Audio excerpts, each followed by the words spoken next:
O'zi farzandlaringizni tarbiyasida qancha foiz siz ishtirok etasiz?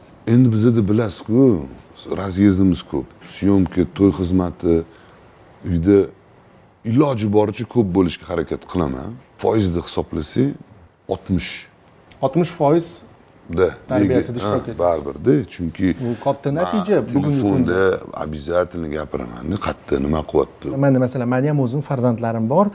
Qaysidir ma'noda bizni farzandlarimizga giper opeka qilib yuborgandek tuyuladi.